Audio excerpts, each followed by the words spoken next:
తల్లికి వందనం. ఎంతమంది పిల్లలుంటే అంతమందికి తల్లికి వందనం మీ కిందన పాఠశాలలు ప్రారంభించే ముందరే వాళ్ళకి ఇచ్చే బాధ్యత మనదని మరొకసారి విజ్ఞప్తి చేస్తున్నా. ఆగస్టు 15న మా ఆడబిడ్డలకు శుభవార్త, ఉచిత ప్రయాణ సౌకర్యం కూడా ఏర్పాటు చేస్తున్నామని ఈ సందర్భంగా అనౌన్స్ చేస్తున్నాను. తెలుగుదేశం పార్టీ మహానాడు సభ ఎంతో అట్టహాసంగా జరుగుతోంది. కడపలోని సీకే దిన్నెలో జరుగుతున్న ఈ కార్యక్రమానికి రాష్ట్రం నలుమూలల నుంచి పార్టీ కార్యకర్తలు పెద్ద ఎత్తున తరలివచ్చారు. ఈ సందర్భంగా సీఎం చంద్రబాబు నాయుడు కార్యకర్తలను ఉద్దేశించి మాట్లాడుతూ ముఖ్యంగా మహిళలకు శుభవార్త చెప్పారు. ఎన్నికల ముందు ఇచ్చిన హామీల్లో మహిళలు ఎంతో కాలంగా ఎదురుచూస్తున్న ఉచిత బస్సు ప్రయాణంపైన ఆయన క్లారిటీ ఇచ్చారు.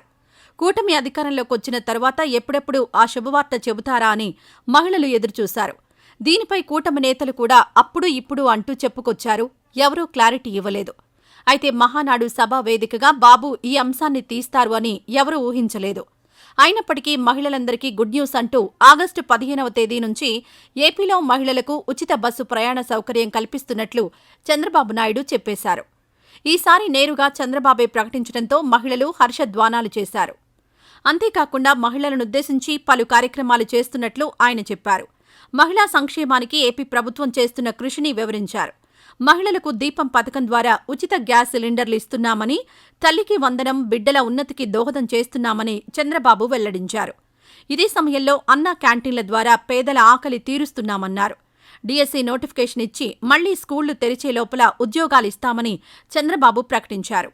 ఆర్థికంగా ఎన్ని ఇబ్బందులున్నప్పటికీ తాము హామీ ఇచ్చిన సూపర్ 6 పథకాలను ప్రజలకు అందిస్తామన్నారు. ప్రస్తుతం రాష్ట్రానికి 10 లక్షల కోట్ల రూపాయల అప్పులున్నాయని చంద్రబాబు తెలిపారు. స్కూళ్లు ప్రారంభించడానికి ముందే తల్లుల ఖాతాలలో ఎంతమంది పిల్లలుంటే అంతమందికి తల్లికి వందనం నగదునిస్తామని వెల్లడించారు.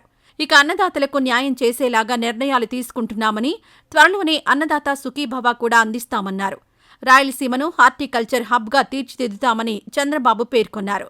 ఎన్నికల మేనిఫెస్టోలో ప్రకటించిన సూపర్ 6 హామీలను పూర్తి చేసి ప్రజలలో నమ్మకాన్ని పెంచుతామని చంద్రబాబు తెలిపారు. ఈ మహానాడు ద్వారా మరో ప్రజా సంక్షేమానికి పునరంకితమవుతామని చంద్రబాబు స్పష్టం చేశారు. మొత్తంగా మహిళలకు ఉచిత బస్సు ప్రయాణంపైన చంద్రబాబు చెప్పిన గుడ్ న్యూస్తో మహిళల్లో హర్షం వ్యక్తమవుతోంది.